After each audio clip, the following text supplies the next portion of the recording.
Saludarlo, está con nosotros. Hola Florencio, ¿qué tal? Hola, Bienvenido. Leo. ¿Cómo andás? Muy bien. ¿Todo bien? Todo bien. Un gusto saludarte. Estamos hablando del spot de tu campaña. Ya lo viste, ¿no? ¿Diste, ¿Diste lo que hay de entrada? ¿Lo pediste vos? No, ¿Te lo no, sugirieron? No, lo sugirieron y me pareció bueno poner en relieve. Primero existió la reunión y después existió, digamos, el cumplir con la palabra, que me parece que es lo importante. Más allá de la parodia, Sí. lo que es importante es valorar que uno finalmente honró la palabra, cosa que está perdida en la política de hace muchos años. Vos lo que querés mostrarle a la gente con el spot, si no lo vio, es el encuentro que tuviste con Cristina, donde vos cumplís con tu palabra y Cristina está tratando de convencerte para que no sea así. Exactamente. Es- No pretendía yo ser, como decía recién Mariano, ¿cómo anda Mariano? Ser candidato, sino precandidato, participar de una PASO, que era el compromiso Claro. que en aquel momento Cristina había tomado conmigo, ni más ni menos que eso. Bien. Que elija la gente quién iba a ser el candidato y no que lo elija ella. Entonces se me pide que sea candidato a gobernador y yo me había tomado un compromiso público que no iba a ser candidato a gobernador. Bueno, cumplí, honré la palabra. Claro. ¿Podemos ver el spot antes de ir a la pausa y volvemos en un ratito? Como para que el que no lo vio sepa de qué estamos hablando. Mirá. Oíme, Florencio, estuve pensando, vas para gobernador y no a las PASO como presidente. No. Cristina, yo iba a competir en las PASO para presidente. Ya lo habíamos conversado. Yo cumplo, vos cumplís. Florencio, hacer lo que yo digo es cumplir, la puta madre. Cristina, me diste tu palabra. Me importa un culo la palabra, si vas como gobernador ganás. Pero a mí sí me importa la palabra. Yo cumplo. Por eso yo puedo ser presidente y Daniel no. Siempre supe que lo eras uno de los nuestros. Me recontra con todos y la puta madre que... Cristina, no te entiendo con tantos pi. Decime que esa parte está exagerada. Sí, está Me exagerada. recontra en todos y la recalca. Bueno, Cristina, es un montón ese pedazo final. Hay un IVA. Hay un IVA, seguramente, pero no en lo que vos contás. Exactamente. No en el ofrecimiento de ella, no sé si es la teatralización. Exacto. No en el ofrecimiento de ella, porque el final es. ¿Cómo es el final? ¿Florencio cumple? ¿Florencio es bueno? ¿Cómo es? Sí. No me acuerdo. No. ¿Cómo cierra? Florencio cumple. Florencio cumple. Vos lo que querés mostrarle a la gente es que vos cumplís con tu palabra dentro de la Totalmente. política. Exacto. Debería ser normal, Sí, pero es una no- rareza. No lo es. ¿No lo es? No lo es. No. Por eso hay tanta desconfianza del conjunto de la ciudadanía en la dirigencia política. Dicen una cosa, hacen otra. Un día están acá, mañana están allá. Entonces eso hace que en realidad haya un grado de desconfianza muy importante en lo que le pasa digamos, a la sociedad con respecto a quienes en realidad deberían conducir, conducen lugares de responsabilidad. Es muy frecuente ver eso. Yo creo que eso es fundamental, que si hay algún capital que tiene un dirigente es el prestigio. Y eso lleva tiempo ganarlo y se pierde inmediatamente. Ahora, Entonces, pienso en eso, ¿no? Digo, prestigio, honrar la palabra, cumplir. Deberían ser cosas que hemos naturalizado como que no lo son, como que la sociedad descree exactamente. de la clase política toda. Y sí, y con No hablo razón. ahora, hablo de los últimos 50 años. Y con razón, exactamente, con razón que descrea de ¿Y la por qué política. hemos llegado a eso? Y es difícil saber por qué, no lo tengo demasiado claro. Creo que hay un divorcio primero entre la dirigencia política y lo que le pasa al hombre común. Digamos, se discuten cosas que son intrascendentes. Hay una agenda, diríamos, que tiene que ver con aquellos temas que le preocupa a la sociedad. Y otro que le preocupa a los políticos. Y otra que le preocupa a los políticos. Bueno, hace poco hemos visto, digamos, la paritaria en el Congreso, en un momento donde la Argentina tenía niveles de restricción fenomenales, se aumentaron el 45% los sueldos. Yo digo, me parece una locura. Me parece que no empatizar con lo que le pasa al otro, con el comerciante, con el trabajador, con aquel que tiene dificultades ya para llegar a fin de mes, y ni hablemos cuando en realidad, digamos... O sea, ahí está disociado lo que el pueblo siente. Igual, los medios y las redes sociales y la calle te lo hace sentir inmediatamente, porque no sé, creo que no escuché a nadie que dijera, qué bien, cómo se aumentaron en el Congreso el 40%. Escuché a todos putear. No, seguro. Lo que pasa es que, digamos, se discute demasiado sobre el pasado y no se discute el presente y el futuro, que es lo que estamos intentando nosotros en esta campaña electoral. Primero, porque vos me dirás, bueno, ¿por qué este spot? Porque en realidad primero hay que poner en valor la palabra. Es decir, bueno, lo que va a prometer Randazzo es muy probable que lo cumpla. Yo no he prometido nunca nada en la gestión y sin embargo cambié el documento, cambiamos los pasaportes, pusimos en marcha la tarjeta como la sube, empezamos un proceso de transformación fenomenal en trenes de pasajeros, trenes de carga, electrificación a La Plata. Es decir, el único capital político que uno tiene es eso. Yo digo, discutamos los problemas que hoy tiene la Argentina y qué soluciones planteamos cada uno de quienes somos candidatos. En materia de educación, la educación en la Argentina ha caído, digamos, su calidad enormemente. Ahora quiero hacer un stop ahí, porque mencionaste dos cosas que también hemos naturalizado y que durante mucho tiempo fueron muy engorrosas, que es sacarse el pasaporte y sacarse el DNI. Exactamente. ¿Y por qué viniste vos, por voluntad política, con el aval del que sea o con tus propias ideas, y lo hiciste, digamos, de una manera rápida para la historia? No, primero porque yo creo en la gestión. Hay un divorcio también entre la política y la gestión. Yo soy inclusive a veces visto peyorativamente por la dirigencia política. Bueno, el flaco es bueno en la gestión, pero no en la política, como si fueran dos cosas diferentes. Esa ¿no? es la visión que Tiene la política vos. tradicional. Por eso yo tengo enormes diferencias con los dirigentes políticos en términos generales. Porque yo digo, no hay mejor forma de honrar la política que gestionar. Y la gestión es la que en realidad va a facilitarle la vida a la gente. En este caso, para que haga un documento sin mayores inconvenientes. Imagínate que es el derecho a la identidad. Sí, además en cualquier lado, en un shopping, en cualquier puesto te haces el DNI, antes era un... Pero aparte lo hicimos con el 2% de lo que era el contrato con una empresa privada, que fue un escándalo, que fue Siemens, Ministerio del Interior. Sí. Es decir, lo hicimos con recursos propios del Estado, desarrollamos un software propio, pusimos más de 3.500 lugares de emisión del documento y después esa misma estructura la utilizamos para el pasaporte. No gastamos un solo peso y el pasaporte, que era una dificultad enorme, la cola de acomodado era más importante que el resto de la cola, sí. Tenías que conocer a algún comisario, terminamos haciendo en 3 modalidades. También es importante que quien tiene una responsabilidad del gobierno escuche lo que le pasa a la gente. Mirá, primero resolvimos el tema para que en 15 días en cualquier lugar del país te puedan entregar el pasaporte. Después nos encontramos que había gente que lo necesitaba antes que 15 días, entonces pusimos un pasaporte express, que duraba 48 horas el trámite.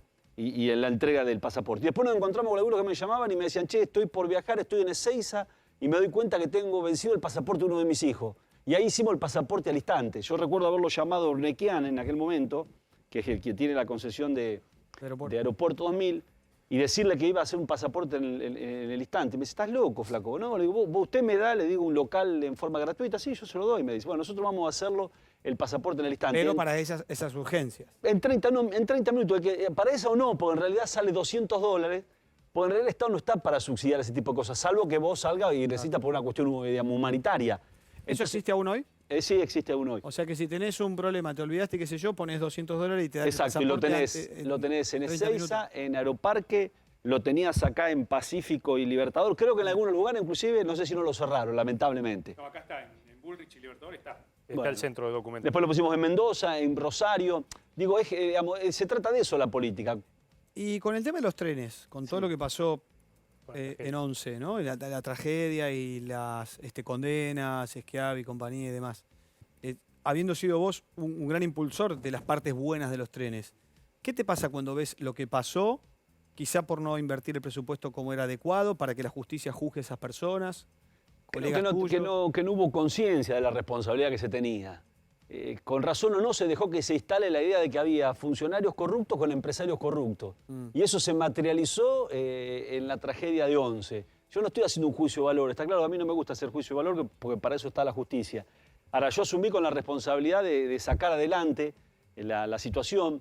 Yo tengo una norma general que aplico, que digo, si las cosas se hacen de la misma manera que se vienen haciendo los últimos 50 años, el resultado va a ser el mismo.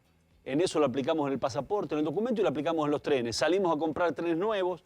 Un tren nuevo, digamos, era más barato que reparar un tren del año 62. Claro. Los trenes nuevos tenían frenos alemanes, todo lo que es tracción era japonés, todo lo que era seguridad, que era muy importante porque el tema de seguridad hubiera evitado la tragedia de 11, porque tienen lo que se llaman fuelles entre medio de vagón y vagón. La tragedia de 11 se produce porque el primer vagón choca contra el paragolpe y el segundo vagón se inserta adentro. Bueno, ahí hubo 52 muertos, recordarán vosotros. Estos trenes traen lo que se llama, digamos, fuelles en el medio, es decir, esos trenes valían casi $300.000 menos que reparar un tren del año 62. Así que empezamos un proceso que fue realmente muy virtuoso en toda el área metropolitana, electrificamos La Plata-Buenos Aires, una obra que estaba parada de la época de Alfonsín. Digamos, hay que comprometerse con la cuestión. Cuando terminamos de ejecutar la obra La Plata-Buenos Aires, que adquirimos el material rodante, todo en tiempo récord. Hoy funciona el tren de la capital de la provincia de Buenos Aires a la capital de la Argentina. Otorgaron un préstamo para el San Martín, $700 millones. ¿Sí? Se presentaron 14 empresas ya en la gestión de Macri. Ganó la misma empresa que había ganado La Plata Buenos Aires. Bueno, estamos esperando que se adjudique. Sí, Mariano. A mí me gustaría preguntarte, porque vos tuviste una relación con Alberto Fernández, fue tu jefe de campaña en todos estos años.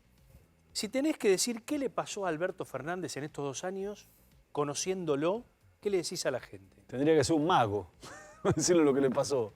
Pero digo, ¿por qué decía una cosa, ahora dice otra? Hay que preguntárselo a él. Creo que es parte de lo que empezamos con la charla, ¿no? De la devaluación de la palabra, de la política, del compromiso con el otro, de la empatía. Yo no me gusta hablar de personas, hablo de los resultados, digamos, que están a la vista, de a dónde ha llevado el país en materia económica, en materia de pobreza, en materia de informalidad del trabajo. Digamos, se sigue haciendo lo mismo, con la diferencia que ahora los problemas se acentúan cada vez más rápido. La Argentina no discute una ley laboral nueva porque, bueno, por los sindicatos, porque no es políticamente correcto. Tenemos el 51% en la informalidad. ¿Qué vamos a esperar para discutir una ley más moderna e inclusiva, por ejemplo? El tema de educación, ¿qué vamos a esperar? ¿Que los pibes sigan sin tener clase? Olvidémonos de la pandemia. La escuela pública en la provincia de Buenos Aires hace años que no cumple los 181 días de clase. Entonces, ¿qué decimos nosotros? Servicio esencial. Se discute todo con los chicos en la escuela. ¿Viste lo de...? Bueno, fue muy llamativo el titular, lo de Toyota. Exactamente. No encontró 200 personas que supieran leer bien o que hubieran terminado no me acuerdo si era el secundario. La primaria o el secundario. Pero vos fíjate, el Eso caso es alarmante en un pedido. Yo te quiero dar trabajo, pero no te puedo dar porque en la Argentina porque el país no te educó bien. Se fue relajando la conducta del trabajo, del esfuerzo, lo meritorio. El tema de Toyota lo conozco mucho, primero porque conozco a Daniel Herrero, que él es el presidente de la compañía, en una compañía que es un ejemplo, porque hoy es el vehículo más vendido en la Argentina, se fabrica en la Argentina, es el vehículo que más cantidad de autopartes nacionales tiene, porque la industria automotriz tiene un problema importante. Cuando en realidad crece la venta, como en época que llegó casi a 1 millón de unidades, empezamos a tener un problema con la balanza comercial porque se importa muchísimo. Bueno, Toyota tiene una composición que lo diferencia del resto, tiene muchos componentes nacionales. Una de las empresas que le provee a Toyota es Guidi. ¿Quién es Guidi? Es la empresa de Carolina Castro, que me acompaña a mí en la lista, que es segunda candidata a diputada nacional, porque nosotros intentamos expresar en la lista, digamos, la sociedad civil y los problemas que tiene la sociedad civil y las prioridades que nosotros creemos debe tener la Argentina. Por ejemplo, en materia de trabajo, en materia de pymes. Ser un pyme en la Argentina es ser un héroe. La presión fiscal que tiene, los inconvenientes que le pone el gobierno. Yo sé decir, y se enojan también, que cualquier funcionario público debería haber pagado aunque sea un 931, de haber tenido un empleado, para entender las dificultades por las cuales la Argentina muchas veces no encuentra posibilidad de generar empleo, de crecer, de producir, inflación del 50%. ¿Cómo puede ser? Si el resto de los países de la región lo ha resuelto, Bolivia, Chile, Paraguay, Perú, donde querramos. Es medio un milagro. Es medio un milagro que con esos números que tirás haya pymes. Exactamente, pero fíjate, digo, en el día a día, porque la gente se la va rebuscando pero como puede, le tiene y le quiere cumplir a sus empleados, pero a la vez por ahí no puede tomar más, o si los tiene que echar, le pero tiene que no pagar va a la doble tomar indemnización, porque esa persona, la doble indemnización ahora, porque, además de la pandemia, porque además supongo, el gremio prevé que esa persona probablemente no encuentre otro trabajo porque por ahí no hay. Sí, pero aparte la Argentina, si no le da consistencia a la macroeconomía, que implica, por ejemplo, poder tener una tasa de inflación razonable para que el argentino pueda ahorrar. No existe, la salida de la pobreza se sale creciendo y generando trabajo, no hay ninguna otra forma. Claro. En medida que aumentaron los planes, aumentó la pobreza. Entonces, pareciera que decir, tenemos que terminar con los planes no es políticamente correcto. No importa lo que es políticamente correcto, hay que salir de los planes. ¿Cómo se empieza a salir? Primero, teniendo claro que en realidad el camino es salir de los planes primero. Entonces hay que trazar un sendero. Ese sendero, yo digo, tenemos la base de quien recibe en planes, la tiene el ANSES. Sabemos que, por ejemplo, reciben planes gente que está preparada, que inclusive es profesional. Y por otro lado tenemos la base de las pymes que demandan empleo. Hay 600.000 pymes en la Argentina. Si crearíamos 15 puestos de trabajo por cada pyme, que en promedio unos crean 30, otros 2, resolvemos el tema del desempleo. Ahora, ¿qué digo yo? Si machamos esas dos bases de datos y encontramos que esa pyme demanda a alguien que recibe un plan, el subsidio se lo pasamos a la pyme. El 50% lo paga el salario del Estado y el otro 50% el empresario. Y ese tipo se forma y se siente digno. Es absolutamente equivocado el concepto que tienen, digamos, votantes cautivos porque le dan un plan. Yo no creo que nadie vote por un plan, absolutamente nadie. Vos sos precandidato a diputado nacional por Vamos con Vos, sí. ¿Correcto? Y desde ese lugar podés hacer mucho por esto que estás diciendo. Yo creo que sí. Nosotros vamos a establecer una agenda de discusión. Queremos que no haya paro en las escuelas, que las discusiones se den con los chicos en el aula, que los planes pasen a formar parte del trabajo, que haya una ley laboral moderna e inclusiva para que ese 51% que está en la informalidad se incorpore y para empezar a plantear que la Argentina tiene que tener una macroeconomía razonable, que haya certidumbre. ¿Qué certidumbre podemos tener? Después nos asustamos porque la gente ahorra en dólares, pero tenés que ser un estúpido por ahorrar en pesos. Si en realidad si tenés 100 pesos a fin de año va a tener 50. Pero es así esto. Ahora digo, vos fíjate que eso no es menor, porque en realidad la inflación te come el bolsillo de cada uno de los trabajadores. Yo hoy pagué la yerba 4.30 la Playadito, que la vengo pagando siempre un chino 4.30. La había pagado hace un tiempo atrás 6.20, a 2 cuadras de mi casa. ¿Y? Entonces no hay precio de referencia. ¿Eh? ¿Bajó? No bajó. Está en un lado y otro, hay una diferencia enorme, ¿Por porque qué? no hay ¿Por posibilidad. qué? ¿Eh? ¿Por qué? Bueno, por eso, porque la inflación no te permite proyectarte, no te permite crecer, no te permite ahorrar, no te permite soñar que puedes tener una vivienda. Son todas cosas que se han ido alejando. La Argentina tiene que tener una política exportadora agresiva en el sector agropecuario, en el sector ganadero, en todos aquellos sectores que exporta. El Estado tiene que ser un socio. ¿Vos y cómo? Ayudándolos, sacándoles retenciones. Estuve yo la semana del jueves en Balcarce, en una fábrica de papas.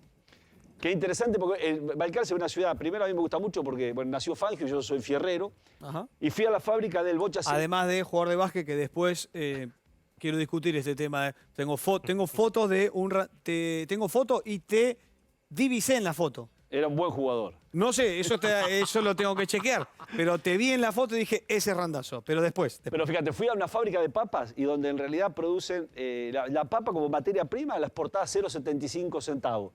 ¿Sí? Ahora, si vos le das valor agregado, que la congelan, le sacan una enzima a través del congelamiento y la embolsan, la venden a 15 pesos. La posibilidad de exportar es ilimitada que tienen. Ahora, el tema que tiene, no tiene financiamiento, tiene problemas con empleados, tiene 180 trabajadores. Y así lo podés ver en cualquier actividad. Vos vas a cualquier lado, vas a una pizzería y te dice, yo tomaría 4 o 5 tipos más. Ahora, si no, tendría los problemas que voy a tener después. ¿Entendés lo que digo? Por supuesto que el trabajo no se soluciona solamente con una ley. Tenemos que ir a una economía más razonable. La tasa de interés en Argentina, después de la renegociación de la deuda, ¿sí? Que se termina de renegociar hace 4 meses, 16% en dólares. ¿Sabés cuánto pagó, por ejemplo, Perú a 100 años? Con la pandemia, 3% en dólares. Escuchaste, 3% en dólares. Florencio, A 100 años. respecto, vos, bueno, recién mencionabas la cuestión de la inflación. ¿Cuáles son las razones del fenómeno de la inflación? ¿Cuál es tu mirada respecto del abordaje del tema de la inflación?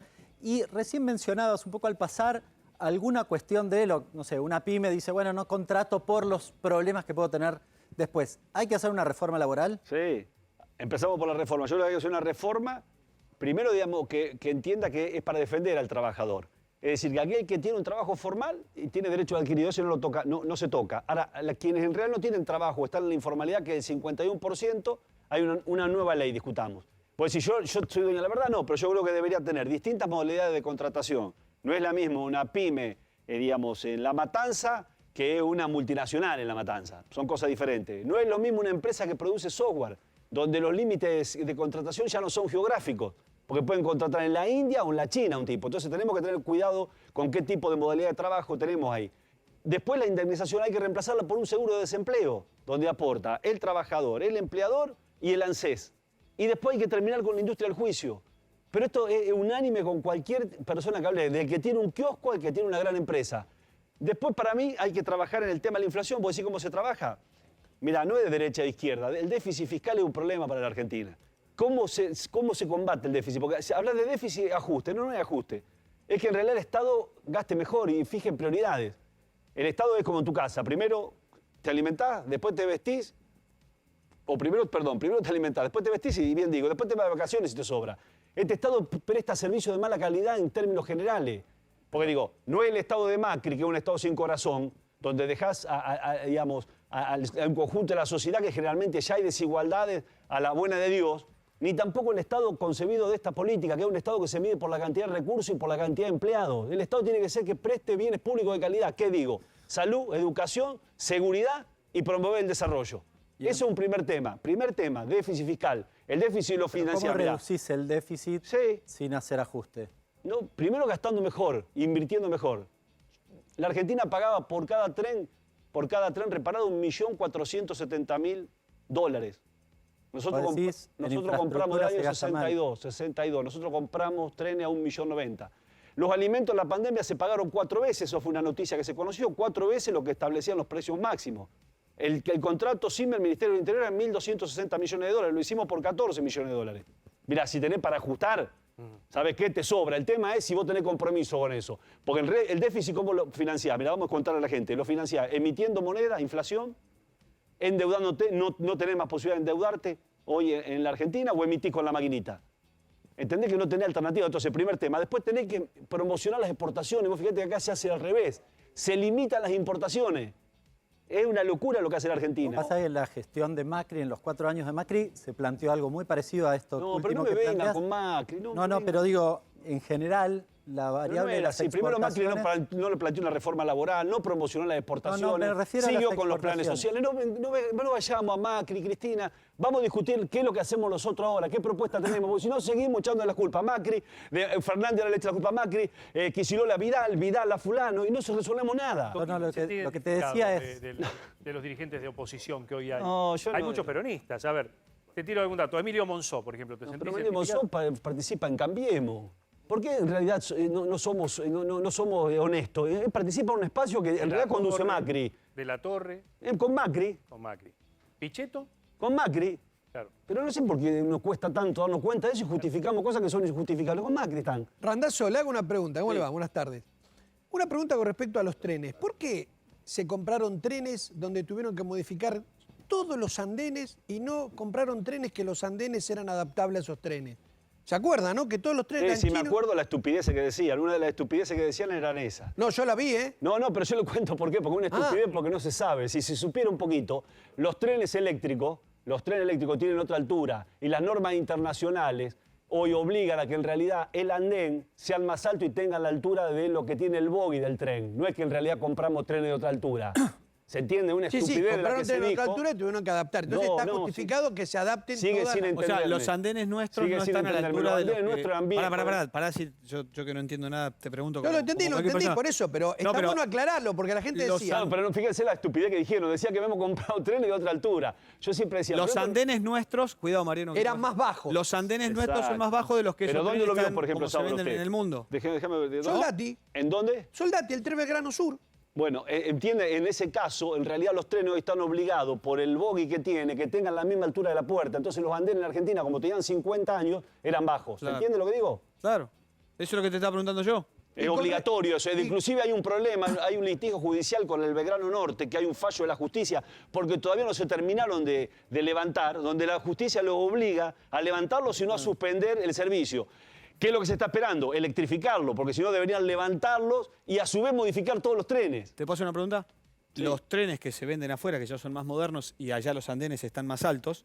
O sea, el problema nuestro era que hacía tanto que no comprábamos trenes nuevos que los andenes quedaron bajos. Exactamente. Yo lo que ¿Y se levantaron todos para poder hacerlos? Exactamente. Obviamente. Yo lo que me sorprende es que en realidad alguien pueda creer que somos tan estúpidos, que vamos a comprar trenes que no corresponden. Eso es lo que... No, tan estúpido no, porque usted no. Pero antes habían comprado trenes usados a Portugal y España que nunca usaron. Sí. O sea, no es que no son todos estúpidos. sí, está bien. Yo lo veo porque están todavía parados en Herley. Y- Millones y millones de dólares del amigo que estuvo preso bastante, que estaba en Córdoba. O sea, no es que Jaime. una gente puede ser honesta, pero no es que la población... ¿Y para general- qué los compraron? Ahora, ¿Para la qué? desinformación lleva a esto. Sí, sí. ¿Y para A qué los pensar- compraron esos?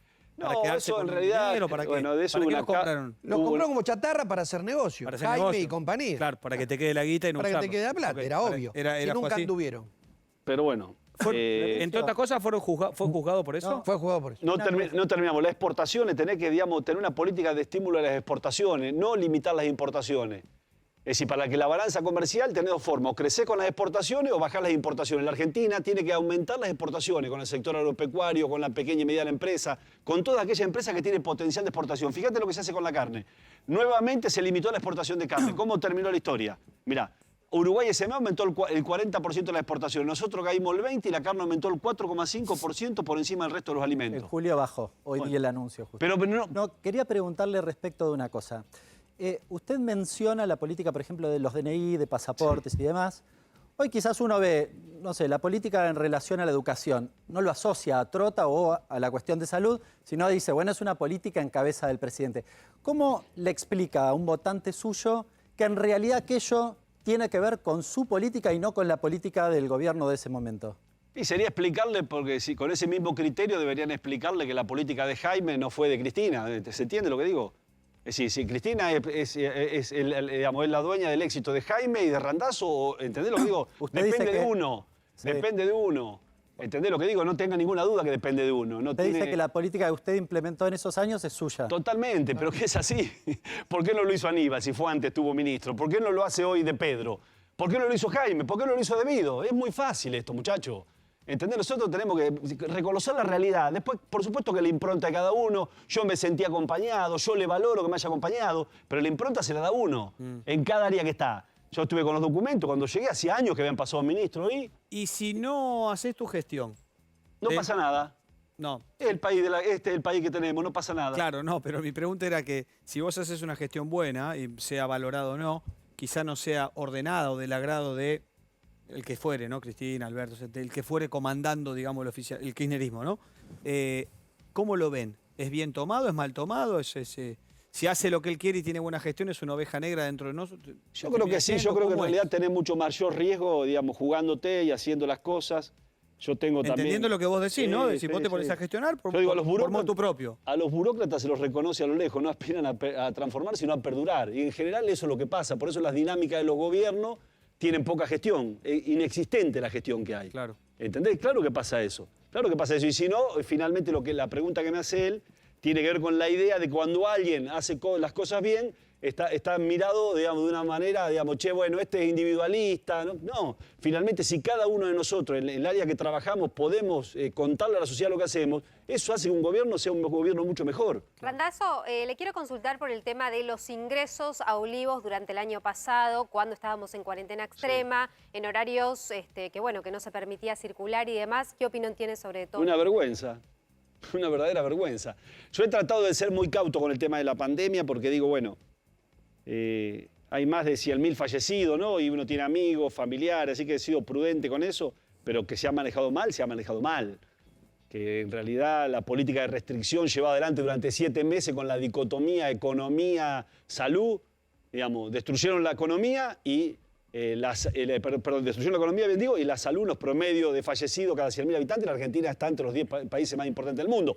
Cuando de lo único que se debería haber hecho es comprar vacunas, vacuna más vacuna más vacuna. Nos dijeron durante 10 meses que había problema con la Johnson, con Pfizer, con Moderna, y después lo resumieron con un DNU, una falta de criterio, de sentido común y de racionalidad. Y digo esto, y hasta ahora no había dicho nada porque he visto algunas publicidades. Arriba tienen el tupé de hacer publicidad, de hacer política con el tema de spot publicitario. Esto lo decía el doctor antes que Pero llegara. es una vergüenza lo que han hecho, una verdadera vergüenza. Yo hasta ahora me callé la boca, pero es una vergüenza.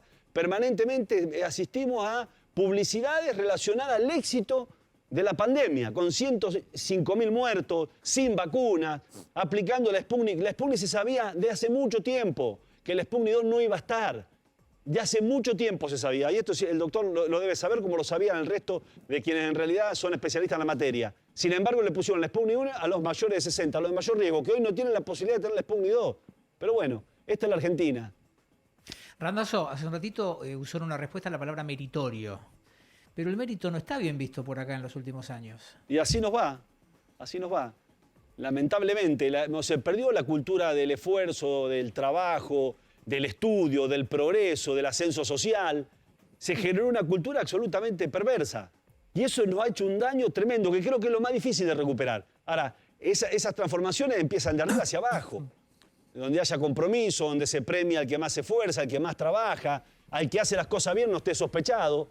Es decir, digamos, porque es increíble, digamos, lo que se ha logrado en la Argentina. O salimos de esto o vamos a estar condenados muchos años más a que cada día la Argentina esté peor. Y podemos estar peor, ¿eh? ¿Qué sentís que la gente te dice, escuchándote elocuentemente? ¿Sentís que del otro lado dicen, yo lo voto?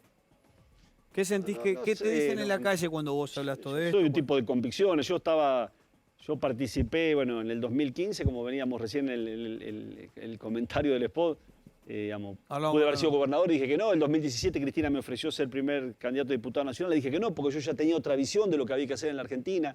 Me parece que hay que terminar con la grieta. Macri profundizó la grieta también, la verdad, lamentablemente, porque en el medio estamos 42 millones de tontos, digamos, que estamos sometidos a la estupidez de un lado y de otro y no se plantean soluciones concretas a los problemas que tiene la Argentina. Entonces yo sentí que había una necesidad de ofrecer una alternativa, que me parece que si seguimos en lo mismo, si votamos lo mismo, el resultado va a ser el mismo. Es que no lo decís vos, lo dijo Einstein, no busques resultados diferentes y haces siempre lo mismo. Así que yo quiero confiar en la gente, sé que no es fácil, digamos, somos David contra Goliat, ¿no? Porque, pero creo que hay que animarse. Digo, son pocos, perdón, ya estoy de pie, Mariano. Quiero una sola cosita más que la dijiste así, le dije que no Cristina la gobernación, le dije que no sé qué. Entiendo que no son muchos los que dentro del partido le pueden o se atreven a decirle que no a Cristina? Corregime si me equivoco. No, no es así. No son hay. muchos. No ¿Por hay. qué motivo? ¿Cómo? ¿Por qué motivo no le dicen que No, no? en general no es a Cristina, porque si no... Bueno, pero si ella es la líder de... No, pero digo, a Cristina o a Macri o a quien sea. La política se ha transformado en una carrera, digamos, por los cargos del oportunismo. Por eso, pero por eso es que digamos, no se... participan de un partido. Él me preguntaba, ¿son peronistas? Bueno, pero están en Cambiemos. Pero por eso es que no se dice tanto que no. Y sí, yo creo que no se dice que no directamente. No hay Por antecedentes. eso digo, No. lo que estamos... O sea, vos hiciste un spot donde vos le decís que no a una Sí. persona muy poderosa de tu propio partido y que lo que busca ese spot a través de tu candidatez digo ahora, mal dicho, candidatura, es mostrarle a la gente cómo cumpliste con tu palabra. Claro, yo creo que es fundamental el tema de cumplir con la palabra, de comprometerse y después hacer un esfuerzo para poder cumplir con lo que uno se comprometió. Me parece que eso tiene que tener valor. Fíjate lo que pasó acá en la Argentina. Cuando fue el caso Borocotó, que todos recordarán, fue un escándalo en la Argentina. Sí, claro. Y hoy, sin embargo, hay todos los días más Borocotó, más Borocotó, más Hay borocotazos Claro, por todos lados. borocotazos. Hay ¿Entendés? borocotazos. Te voy a hacer dos preguntas en una. La primera, vuelvo sobre el punto porque me parece que la gente está escuchando lo que vos decís, pero dicen solo Randazzo no puede. Sí. Solo Randazzo no puede. ¿Te podrías sentar con dirigentes para planificar 4, 5, 6 políticas a largo plazo para salir de la grieta? Es una pregunta. Y la otra es, ¿qué pensás del campo? ¿Qué harías con el campo? Sí, por supuesto, yo me sentaría con todos, diríamos. Yo no tengo problema con nadie, en la medida que coincidamos en el objetivo que queremos lograr. Es decir, discutamos una nueva ley laboral inclusiva, moderna. Yo no soy dueño de la verdad, yo tengo una posición y quiero ponerlo en el debate. Y quisiera escuchar qué piensan el resto de los candidatos. Quiero discutir el tema de la educación, no porque no esté de acuerdo con que un docente cobre, pero no estoy de acuerdo que el docente reclame un salario con el pibe en la casa. Porque hemos devaluado la educación pública y la educación pública siempre sirvió para dar igualdad de oportunidades. Sirvió para que el hijo del más pobre, del trabajador, tenga expectativa de ascenso social en la Argentina. Y con respecto al campo, no, yo creo que el campo es fundamental. A ver, y aparte ya tuvimos una experiencia negativa en relación a eso. Me parece que con el campo que hay que hacer para mí, primero, entender que es un socio estratégico en el desarrollo de la Argentina. Es un sector de los pocos competitivo y tiene alta productividad y tiene una enorme capacidad de producción. Entonces yo lo que digo es, una de las cosas que habría que hacer con el campo es los niveles que los últimos 5 años ha producido en maíz, trigo y soja. Cuando pasa una tonelada de eso, por ejemplo, desgravarle retenciones, darle un estímulo para que en realidad produzca cada día más. Otra cosa que se puede hacer en el interior, una tonelada de maíz en Argentina sale a $125, exporta. Si yo la transformo en pollo, la tonelada se transforma en $1.500 y si la transformo en cerdo en $2.500. Eso en Argentina está en condiciones de hacerlo. Ahora, lo que tiene que tener es certidumbre. Quién invierte, quién va a producir. Pero si en realidad es al revés, el día que empezamos a tener mayor mercado, por ejemplo, en la exportación de carne, limitamos la exportación porque aumenta la carne, como si el problema de la carne fuera el mundo. El problema del aumento de la carne, como el aumento de la yerba, del pan, es la inflación. Es la inflación, ¿entendés lo que digo? No es tan diferente de Argentina a Chile, a Uruguay, a Paraguay. Me parece que son cosas demasiado sencillas y nosotros queremos buscar una explicación diferente.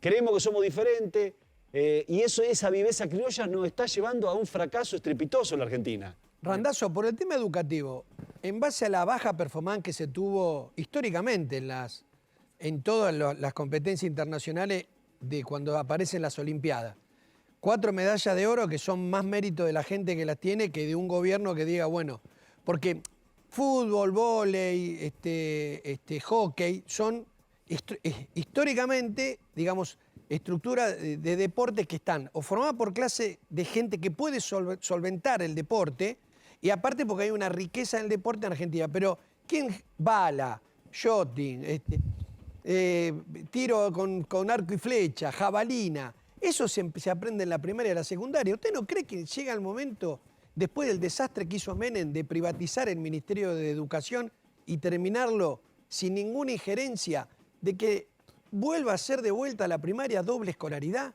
Sí. 5% en la provincia de Buenos Aires doble escolaridad. Yo fui a una escuela pública en Chivilcoy que era doble escolaridad, que era la escuela 18, que fue experimental, que fue buenísima la experiencia. Pero aparte no solamente ese, sino que debemos discutir qué es la enseñanza en la escuela hoy. Se sigue enseñando en un método enciclopedista del siglo pasado, pizarrón y tiza, cuando hoy la conectividad, internet, las nuevas modalidades, digamos, deberíamos discutir qué es lo que se enseña en las escuelas Y por supuesto volver a ser exigente en la escuela, porque la escuela terminó siendo un lugar de refugio social, donde el pibe va al comedor, donde no queremos que repita, donde no le ponemos nota, donde perdimos el guardapolvo. El guardapolvo era igualitario, era para igualar el guardapolvo. Y la nota era para premiar o castigar al que estudiaba y al que no. Sin embargo, todo eso se fue distorsionando, como el deporte. De hecho, nosotros en el 5º lugar en la lista tenemos una persona, candidato a diputado nacional, que es de la Universidad de La Matanza, que fue director técnico muchos años de la selección de karate. Y bueno, y se integra, porque el deporte está integrado a la salud y a la educación. Eso es clave. Sí. O el club de barrio, ¿no? Es que fíjate que, bueno, acá me meto en un mundo que es más el mío, que me gusta mucho el deporte, y ahora vamos a ver tu paso por el mundo del básquetbol, pero si tomás la lista de los medallistas, de los 10, más allá del gobierno chino, son todos los países que pueden tener y solventar una estructura muy buena para sus deportistas. Después son casualidades. Casualidades no que las leonas o el rugby o el vóley o el básquet en su momento logren una medalla, porque tiene otro contexto, más largo de explicar, son pibes que en realidad juegan en estructuras europeas, por ejemplo en el mundo del básquetbol, más entiendo en el vóley, etc. Pero en cuanto a la estructura nuestra, falta mucho para competir a las grandes. Es decir, un nadador, y bueno, necesita de una estructura que tienen mejor en Rusia, China, Estados Unidos que en Sudamérica. Y ahí tiene que actuar el gobierno, digamos, los gobiernos. Fíjate vos que cuando la Argentina tuvo una política muy fuerte en materia de deporte, fue en los años 50 cuando el gobierno acompañaba a los deportistas. De hecho, tanto Fangio, que fue quíntuple campeón del mundo, era acompañado por las empresas del Estado. Y Reutemann también. Te recuerdan, digamos, son dos experiencias que marcan la en un deporte que es el automovilismo. Ahora, en muchos deportes ha triunfado la Argentina, pero había una política de Estado vinculada al tema del deporte. Y fundamentalmente creo a los clubes de barrio. Creo que en realidad ahí nosotros que nos criamos en el interior yo siempre digo, el ámbito de socialización más importante era la familia, después era la escuela y después el club y después el barrio. Hoy es eso. Si uno de los tres no andaba, te acomodaba el otro. Exactamente. En tu casa venía flojito, te acomodaba la escuela. Venía flojito, ibas al club. El club va a salir bien porque lo va a educar, le van a enseñar los valores. Hoy los clubes la bancan bastante bien. Poneme la foto del Randazzo, jugador de básquet, y yo te voy a decir para mí cuál es. Es casaca 6, señor. Muy bien. Muchas veces era la selección de Chivilcoy, mirá. Ahí eras el más alto, torneo provincial minibásquet. Jugamos la selección de Chivilcoy, sí, exactamente. Qué percha. ¿Ahí de qué jugabas? De pivot. De lo que podías. No, era pivot. Pivot. Sí. ¿Después jugaste además de alero? No, siempre pivot. Porque hasta los 18 años jugué, después empecé a los 17, empecé con la política y ahí abandoné el básquet, lamentablemente. O sea, vos jugabas en la zona pintada. Sí. Pivot, a la antigua. Hoy ya no se juega más así. Exactamente. ¿Lo sabés y lo ves? Sí. Hoy los pivot juegan de frente al aro, aparte yo hoy triple, no podría ser ni base con la altura que tengo. Así que miden. No, pero ahí ya eras el más alto. A ver, esta. Pero te acostumbraste al roce ahí en la pintura. Claro, pará. Imagino, los codazos, ¿Y ese cuál es? ¿Acá dónde estás? Pará. Te complicó. ¿El de celeste no es? Sí, muy bien. Claro, de celeste. Ahí ahí aparecieron los rulos. Exactamente. Ese era el equipo de la escuela. ¿Pero por qué estabas de celeste? ¿Que ibas al arco? No, ¿Era el buzo tuyo? Haría frío. Era el equipo de Tenía frío. Ese era el equipo de básquet de la escuela industrial. ¿Ahí qué edad tenías? Y 17. Ahí ya estabas en el final de tu carrera. En el final de mi carrera. Y escucha, ¿no jugaste más? No, poco. ¿Picadito, nada? Tengo un pibe mío que juega. Pero si te invito a jugar hoy, ¿un desastre? No, me defiendo. Pero, o sea, vas a saber los movimientos, pero viste que tirar al aro se pierde. Sí. No. ¿Te la rebuscaría? Te la rebuscaría. ¿Eras bueno tirando al aro o eras más o menos, un pivot rústico? Un pivot rústico. ¿Buen defensor? ¿Buen defensor? Sí. No, me la rebuscaba. Bien. No era un Ginóbili, pero me la rebuscaba. No, bueno, por supuesto, Ginóbili hay uno solo. ¿Y te gusta ver básquet? ¿Es uno de los deportes que más ves? Sí, me gusta, sí. Bien. Tengo un pibe que es fanático del básquet. Juega y le gusta mucho el básquet. Mirá. Pero... ¿Y juega acá, en algún club acá? No, juega en Universitario de La Plata. Jugó en Gimnasia de La Plata, en Universitario de La Plata, bueno. Pero ahora empezó a estudiar en la facultad, entonces le da menos... Pero miran a la madrugada los partidos con los amigos, viste que aparte el deporte, digo yo, la otra cosa importante es que los amigos de toda tu vida son las del deporte. Me pasa a mí, por lo menos creo que nos pasa a la mayoría. Sí. Pero sí, me gusta el básquet. También está, no sé, siempre pienso en los paralelos, pero viste que, bueno, para mucha gente sí tiene sus ídolos políticos, pero los ídolos deportivos de la Argentina suelen ser por ahí los más fuertes. Sí. No sé, la música, el arte, actores. El otro día cuando se fue Scola, ¿no? Pero lo hemos visto ovacionado. Lo de Scola fue tremendo, lo de Messi hoy llorando es tremendo. Creo que con el deporte hay una afinidad especial. Sí. Porque nadie te lo paga, Leo. No, claro. Es mérito de uno. Claro. Entonces... Sí. El deporte, yo suelo decir eso, también es muy justo. Exactamente. Te pone en el lugar donde estás y medio que te ubica. Y es mérito propio. Sí. Sí, sí, sí. Y es un sacrificio grande, sobre todo en las ligas profesionales y todo, diríamos. Uno lo ve muchas veces, ve lo más lindo de todo eso, pero después es un sacrificio enorme que Sí, tiene. además es gracioso que se siguen todos los clubes, las ligas, todos pérdida. Exactamente. Todos pérdida. Sí, sí. Y todos con mucha ayuda de los gobiernos provinciales, lo sabés perfectamente. Sí, sí. No privados. Bueno, Florencio, ¿la pasaste bien? Sí, bárbaro. Gracias. ¿Querés decir algo más? No, básicamente que, digamos, si vos me preguntás qué diría, que tenemos 30 días más o menos porque son el 12 de septiembre, que la gente reflexione, piense, que si seguimos haciendo lo mismo el resultado va a ser el mismo, que si seguimos votando los mismos espacios no vamos a resolver el tema de esta maldita polarización y no vamos a resolver los problemas que tiene la Argentina, que la Argentina necesita dirigentes que tengan voluntad política para animarse a transformar, aún a riesgo de equivocarse, pero no se puede seguir haciendo lo mismo. Bien. Así que yo les agradezco. Yo sé por qué le dijo que no a Cristina usted. ¿Por qué? Por la altura. Moral. Gracias. Florencio Randazzo es precandidato a diputado nacional por la provincia de Buenos Aires. Vamos con vos. Gracias por haber venido. Muy amable. Gracias a ustedes.